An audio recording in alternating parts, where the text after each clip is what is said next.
We got some breaking news here on HQ out of the NFL, where the Chicago Bears have traded wide receiver Chase Claypool to the Miami Dolphins. That move comes less than a year after Chicago, of course, retrieved him from Pittsburgh for a second-round pick. It's been a disappointing stint in the Windy City for Claypool, by the way, who set out the last two games as the Bears tried to find a trade. As part of that deal, though, Chicago will receive a 2025 sixth-round pick with a seventh-round pick going back to Miami. All right, for more of this breaking news, our Jonathan Jones joining us here. And just one question, JJ, how and why? Yeah, well, look, we'll start with the perspective of the Chicago Bears. They made it very clear that Chase Claypool was no longer going to be a member of that organization over the past week. And, look, it never really worked.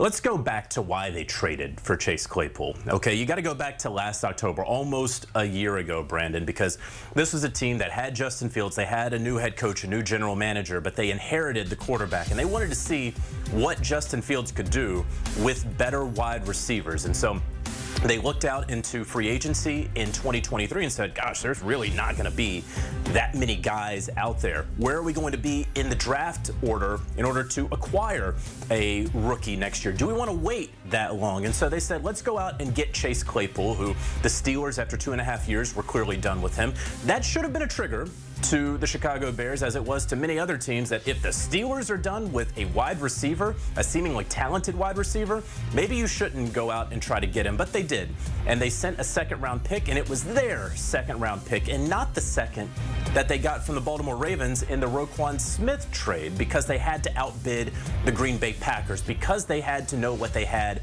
in Justin Fields. Well, it took a while for Chase Claypool to get acclimated there in Chicago, and he didn't really show a whole lot of promise there in his first half season. Now you look at this upcoming season, and they trade for DJ Moore. So Chase Claypool not going to be that #1 wide receiver.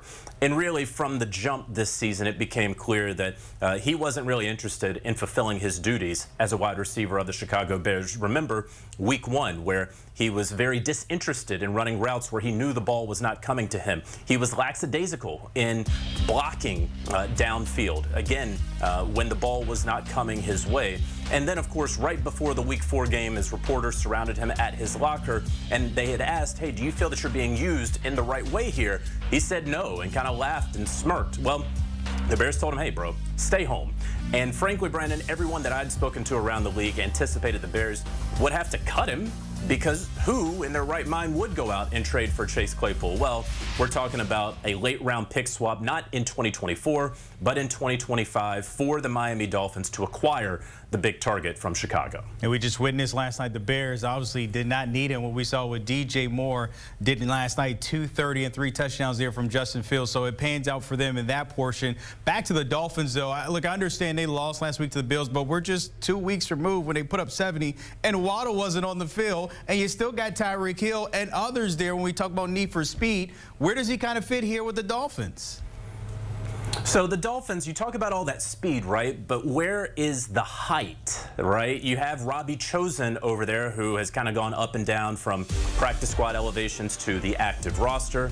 And so that's probably, off the top of my head, I think their tallest wide receiver. So you get some height over there at the wide receiver position for a Dolphins team that is not hurting for speed, of course. But what you are also bringing in is a wide receiver who wore out his welcome in Pittsburgh, a place that is well known to handle personalities.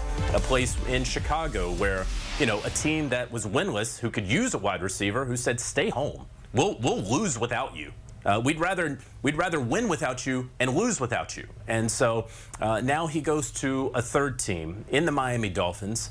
And what it was told to me was, he is a guy, Chase Claypool, who he needs hard coaching. He needs someone to sort of press their thumb on him and stay on him. And one person said, look, he's going to exhaust a lot of your resources because you have to pay so much attention to him. So the Miami Dolphins should know what they are getting here. I don't know that he is necessarily going to come in and automatically start taking away balls and catches from Tyreek Hill or Jalen Waddle. The one thing that this does interest me a little bit, Cedric Wilson Jr., who has been there. Remember, Dolphins got him in free agency from the Dallas Cowboys. He really hasn't been able to get in there, in the mix a little bit, because Jalen Waddle has been fantastic. Obviously, Tyreek Hill, when they acquired him. So he's sort of been the odd man out. Now you're bringing in another wide receiver, someone who doesn't do the same things as Cedric Wilson Jr., but I'd have to imagine that the Dolphins, feeling pretty good about themselves, if they're going after Claypool and they have a talented wide receiver that maybe some other teams would be interested in, wouldn't it all be surprised if in a week or two from now, leading into the October 31st trade deadline, we're talking about the Dolphins being players and sending him or someone like him away in a deal?